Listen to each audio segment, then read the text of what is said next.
दोस्तों, भारत का telecom sector हमेशा से बहुत कॉम्पिटिटिव रहा है। अभी तो आपने देखा कि जियो, एयरटेल और वोडाफोन आइडिया जैसे बड़े प्लेयर मार्केट में मौजूद हैं, लेकिन एक समय था जब एयरसेल ऐसी कंपनी इंडियन मार्केट में बहुत तेजी से ग्रो कर रही थी।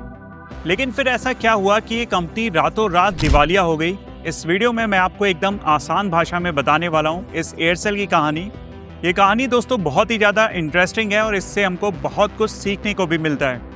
तो यही आपसे कहूँगा कि इस वीडियो को अंत तक जरूर देखिएगा। पसंद आए तो वीडियो को लाइक और चैनल को सब्सक्राइब करना मत भूलिएगा। दोस्तों, इस एयरसेल की शुरुआत हुई थी तमिलनाडु से। शुरुआत में कंपनी ने लोकल नेटवर्क पर ध्यान दिया था।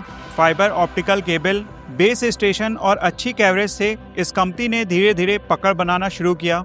लोगों को रीजनेबल लैंग्वेज सपोर्ट और लोकलाइज कंटेंट मिला, जिसकी वजह से जल्द ही ये कंपनी साउथ इंडिया में बहुत पॉपुलर हो गई और धीरे धीरे Aircel north east, Bihar, Orissa, Jammu Kashmir और उत्तर प्रदेश जैसे बाकी राज्यों में भी फैलना शुरू हो गया।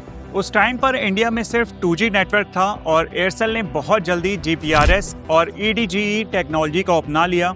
इससे यूजर्स को इंटरनेट का एक नया एक्सपीरियंस मिला और इसी वजह से ये एयरसेल बहुत जल्दी इंडिया में पॉपुलर होना शुरू हो गया। यहाँ तक कि एयरसेल की इस रैपिड ग्रोथ को देखकर मलेशिया की एक कंपनी मैक्सिस कम्युनिकेशन ने इस एयरसेल के 74% स्टेक भी खरीद लिए। इससे इस एयरसेल को पैसे का सपोर्ट मिला और टेक्निकल सपोर्ट भी मिलना शुरू हो गया और सब कुछ इस कंपनी में बढ़िया चल रहा था।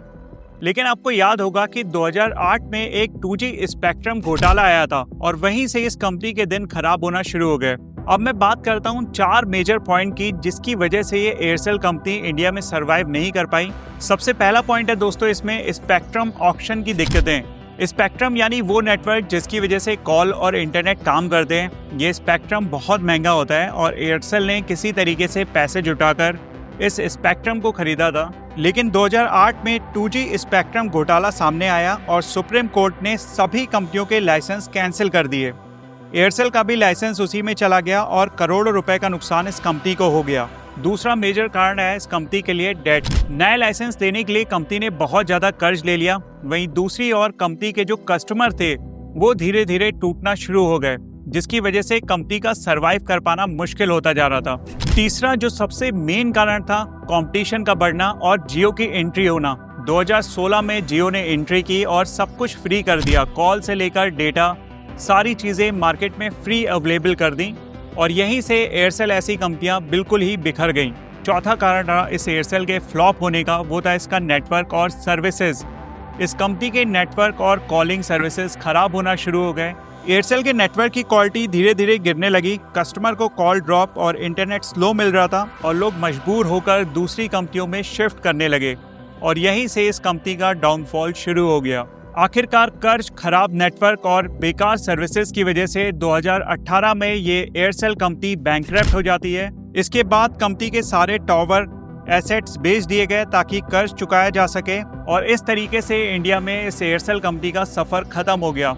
इस कंपनी ने हमें सिखाया कि सिर्फ शुरुआत अच्छी करना काफ़ी नहीं होता है, लंबे समय में टिके रहना भी बिजनेस में ज़रूरी होता है। दूसरा पॉइंट जो हमें इस कंपनी से सीखने को मिला कि टेलीकॉम जैसे सेक्टर में सर्विस क्वालिटी और कस्टमर स्ट्रेटेजिक अप्रोच बहुत ज़रूरी होती है और अगर आप मार्केट में टेक्नोलॉजी और प्राइसिंग के हिसाब से सेट नहीं हुए तो आपका इस मार्केट में बाहर होना बिल्कुल तय है।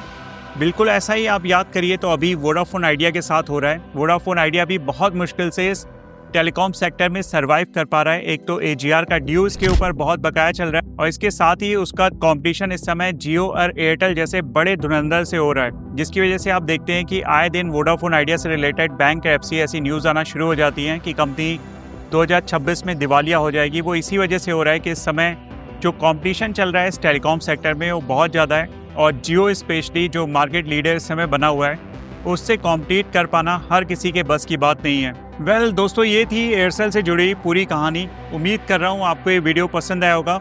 वैसे आपने कभी इस एयरसेल कंपनी का सिम यूज़ किया है तो मुझे कमेंट करके ज़रूर बताइएगा, या आप उस दौर में किस कंपनी का सिम यूज़ किया करते थे, मुझे आप उसकी जानकारी दे सकते हैं क्योंकि बहुत बड़ी यादें जुड़ी हुई हैं इन कंपनियों से। एयरसेल हो गया, डोकोमो हो गया, हर किसी ने उस दौर में इन कंपनियों का सिम ज़रूर यूज़ किया है। जितना मुझे लगता है अगर कोई 90s का है तो उसने इन कंपनियों का सिम जरूर यूज़ किया होगा। आपकी क्या यादें जुड़ी हैं मुझे कमेंट करके बताइएगा।